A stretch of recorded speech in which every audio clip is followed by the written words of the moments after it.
সকালবেলা ঘুম থেকে উঠে দেখি বাসায় বাজার করা হয়েছে, আর সেই বাজারগুলোই হচ্ছে আমার মা সুন্দর করে কেটে ধুয়ে গুছিয়ে রেখে দিচ্ছে। আর এই পাশে হচ্ছে আমার ভাবি হচ্ছে আলু কেটে নিচ্ছে, কারণ দুপুরে রান্নাবান্নার প্রিপারেশন চলতেছে। আর এই যে আমার ছোট্ট লক্ষ্মী পাখিটা হচ্ছে একটু হেল্প করতেছে, তো আমিও ভাবলাম আমিও একটু হেল্প করি, যেহেতু ওইখানে কিচেনে হচ্ছে অনেক কিছু মেসি হয়ে আছে, সব কিছু গুছানো হচ্ছে। তো ভাবলাম যে চালগুলা হচ্ছে বেসিনেই ধুয়ে ফেলি, কারণ চালগুলা বা ভাতটা হইতে লেট হইলে আবার খাবারটা খেতেও লেট হয়ে যাবে। আর এই পাশে হচ্ছে আমার পাখিটা হচ্ছে আমার দিকে তাকিয়ে তাকিয়ে হাসতেছিল। ও আবার আমাকে অনেক বেশি পছন্দ করে, আমাকে ছাড়াও কিছুই বুঝে না। তারপর হচ্ছে রাইস কুকারে আমি ভাত বসাই দিলাম। ভাতটা হয়ে গেলেই হচ্ছে তরকারি হওয়ার সাথে সাথে আমি ভাত খেয়ে নিব, কারণ সকালবেলা হচ্ছে আমি রুটি খেতে পছন্দ করি না বা পরোটা খেতে পছন্দ করি না। আমি ভাত না খেলে আমি যত যাই কিছুই খাই না কেন, আমার মনে হয় না আমি কোনো খাবার খাইছি। তারপর মাঝখান দিয়ে হচ্ছে পেয়ারা কেটে নিলাম, কয়েকটা স্লাইস খেয়ে নিলাম পেয়ারা। তারপর হচ্ছে এখানে আলু ভাজা হয়ে গিয়েছে, চিকেন রান্না করবে, আর হচ্ছে ডাল বসানো হয়েছে, এখানে ডালও রান্না করা হবে, তারপর মাছও রান্না করা হবে। তো রান্না হওয়ার সাথে সাথেই কিন্তু আমি খাবার নিয়ে নিলাম, যেহেতু সকালবেলা হচ্ছে আমি কিছু খাই নাই, চা খাইছিলাম, চা আর বিস্কুট খাইছিলাম। তো চা আর বিস্কুট খেয়ে তো আর সকালবেলা থাকা যায় না, তো সবাই হচ্ছে রুটি পরোটা খাইছিল। এখন হচ্ছে ভাত হওয়ার পর আমি এখন ভাত খাচ্ছি।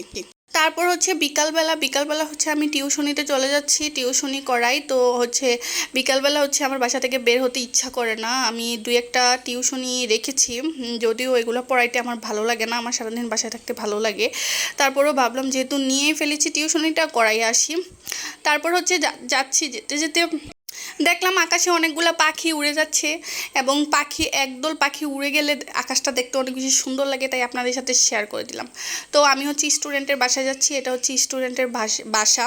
আর ওরা হচ্ছে ওদের বাসার কাজ এখনও চলতেছে, তো ওকে পড়ানোর পর আবার বাসায় চলে আসলাম। এসে দেখলাম হচ্ছে আমার বাসটি পাশের বাসার বাবুদের সাথে গল্প করতেছে, হচ্ছে কথা আদান প্রদান করতেছে। তো তাদের কথা আদান প্রদান দেখে আমি চলে গেলাম ছাদে, কারণ এখন আমার একটু ফ্রিকুয়েন্টলি হচ্ছে ছাদে যাওয়া হয়, কারণ ছাদে অনেক বাতাস থাকে তো বিকালবেলা। তাই এই টাইমে হচ্ছে বিকাল টাইমে হচ্ছে ছাদে গিয়ে হচ্ছে আমি একটু ভিডিও টিডিও করি, তারপর হচ্ছে একটু বাতাসের মধ্যে দাঁড়িয়ে থেকে ঠান্ডা হয়ে তারপর হচ্ছে বাসায় আসি। যেহেতু আমরা গরিব মানুষ, না গরিব বললে আবার গুনাহ হবে, আমরা হচ্ছে লোয়ার মিডল ক্লাস ফ্যামিলি। যেহেতু আমাদের বাসায় এসি নাই, তাই ছাদের এসির বাতাস খেতে যাই আর কি। তারপর হচ্ছে দেখলাম যে ছাদের মধ্যে অনেক সুন্দর ঘাস উঠে আছে, আর এই ঘাসগুলো হচ্ছে বাতাসে অনেক সুন্দর ধুল খাচ্ছিল, যেটা একটা ন্যাচারাল বিউটি। তো সেটা আপনাদের সাথে শেয়ার করে দিলাম। আর দেখলাম যে একটা চিল উড়ে যাচ্ছিল এপাশ থেকে উপাস, উপাস থেকে এপাশ, এক জায়গা থেকে আরেক জায়গায় উড়ে উড়ে সে মনে হয় কোনো খাবার খুঁজতেছিল বা এমন কিছু পাইছে, যেটা মানে অপেক্ষা করতেছে যে কখন সে সেটা খেতে পারবে। তারপর দেখলাম যে পুকুরে কয়েকটা ছেলে হচ্ছে গোসল করতেছে। তো এই জিনিসটা দেখে হচ্ছে আমার ছোটোবেলার কথা মনে পড়ে গেল। ছোটোবেলায় হচ্ছে আমি যখন আমার কাজিনদের সাথে বা হচ্ছে চাচাতো বোনদের সাথে যখন পানিতে নামতাম গরমকালে, আর উঠতামই না পানির মধ্যে, পুকুরের মধ্যে 1 ঘন্টা 1.5 ঘন্টা 2 ঘন্টাও থাকতাম। তো আমার মা হচ্ছে আমাকে মেরে মেরে তারপর হচ্ছে পানি থেকে তুলতো, মেরে মেরে বলতে অনেক বকাবকি করতো পানি থেকে ওঠার জন্য। আর যদি না উঠতাম, মার কথা যদি না শুনতাম, অনেক লেট করে যদি পানি থেকে উঠতাম, ওঠার পর অনেক অনেক মার খাইতাম।